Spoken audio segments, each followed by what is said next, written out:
सुंदर तृप्तिर अवसाद नहीं जेते देखुतिले नुआ दिशुथाई एपरी एक स्थान देखा मिली नयागढ़ जिलार रणपुर ब्लॉक रे। रणपुर सहरु नयागढ़ जीवा रास्तार मात्र 8 किलोमीटर दूरतार पड़े वज्रकट। सेठारु 500 मीटर पथ दक्षिण दिगकू गले पड़े माँ असुर कुमारी पीठ। एठारे माँ असुर कुमारी एक क्षुद्र मंदिर में विराजित।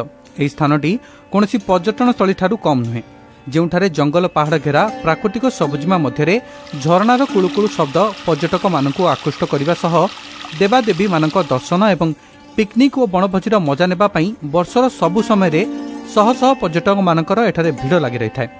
किंतु वर्तमान कोरोना बैरी साजिथिया बेले कोरोना को खातिर न करी प्राकृतिक सौंदर्य को उपभोग करने पई पर्यटक धाई आछुंती।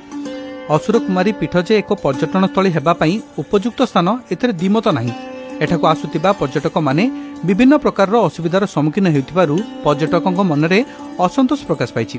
पर्यटक माने मत रखिछन जे जदि राज्य सरकार एही स्थानर उन्नति और प्रगति करी एहाकु पर्यटन स्थली रे शामिल कर जांता तेबे एहाकु आहुरी हजार हजार पर्यटक आसंते एवं खुशी अनुभव करि पारंते। असुर कुमारी गोटे धार्मिक अनुष्ठान एटे सबुजिमा भितर परिपूर्ण होइछि।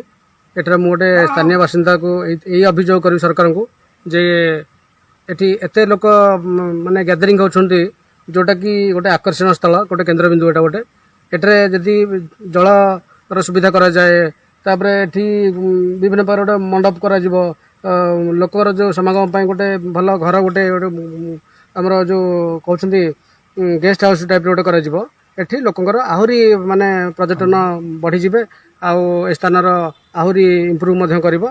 आमर मु सर्वस्तर मध्य अभियोग होउछि एटा सरकारकर यदि सहायता हाथ बढ़ेबा ए जगह आम रणपुर अंचल गोटे पर्यटन स्थल गोटे केन्द्रबिंदु होई रहिबो। मो ना हूँ रघुनाथ मल्लिक। मुझे आसती रणपुर ब्लॉक असुर कुमारी मंदिर को आसती। आज देखिली ये सबुजिमा जंगल मध्य घेरा माने जो ठाकुर पीठस्थली मत बहुत आज आकर्षण कला।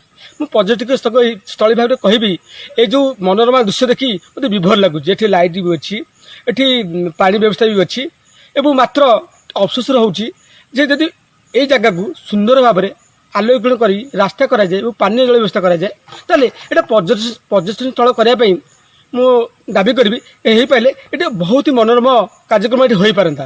सरकार पाखे एति दाबी रखी यही जगह को पर्यटन स्थल मान्यता प्रदान कर कार्यारंभ आरंभ करने।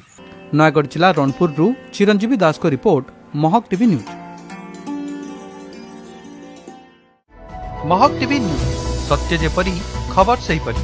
लेटेस्ट खबर पाई लाइक शेयर सब्सक्राइब एवं फॉलो करंतु महक टीवी न्यूज रो फेसबुक यूट्यूब एवं ट्विटर पेज को। अधिक तथ्य पाई लॉगिन करंतु हम वेबसाइट www.mahaktv.in एवं डाउनलोड करंतु महक टीवी ऐप को गूगल प्ले स्टोर।